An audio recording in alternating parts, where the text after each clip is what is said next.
अंबरनाथमध्ये महाविकास आघाडीचे उमेदवार राजेश वानखेडे यांनी आज प्रचार रॅली काढली।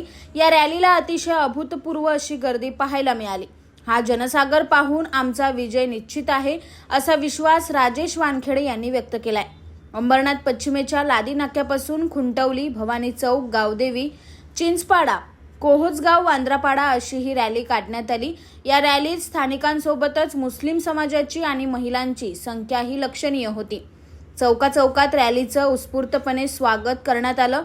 ही गर्दी पाहून तुम्हाला कळलं असेल की हे काय आहे। हा विजयच आहे, दुसरं काही नाही। गद्दारांना आता थारा राहिलेला नाही। गद्दारांची हालत संपूर्ण महाराष्ट्रात हीच आहे। जनता गद्दारांना धडा शिकवल्याशिवाय राहणार नाही। हा जनसागर उसळलेला पाहून ही कसली नांदी आहे हे विरोधकांनी समजून घ्यायला पाहिजे की त्यांनी आता काय करायला हवं। आमचा विजय निश्चित आहे हे आजच्या तारखेत सगळ्यांनी समजून घेतलेलं आहे असं यावेळी महाविकास आघाडीचे उमेदवार राजेश वानखेडे म्हणाले। तुम्ही समजदार आहात। ही गर्दी बघून तुम्हालाच कळत असेल की काय हा विजयच आहे, दुसरं अजून काहीही नाही।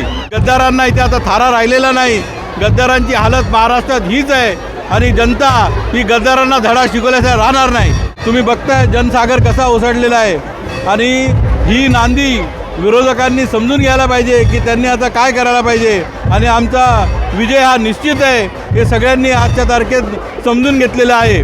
अंबरनाथ शहरातलं हे वातावरण, रॅलीला अभूतपूर्व असा प्रतिसाद, मुस्लिम समाजाचा उत्स्फूर्त सहभाग हे पाहून राजेश वानखेडे यांचं पारडं जड असल्याची चर्चा अंबरनाथ शहरात सुरू आहे। त्यामुळे 20 तारखेला ही गर्दी मतदानात उतरते का आणि 23 तारखेला निकाल काय लागतो हे आता पाहावं लागेल। Bureau report, AB fast news, Ambernath.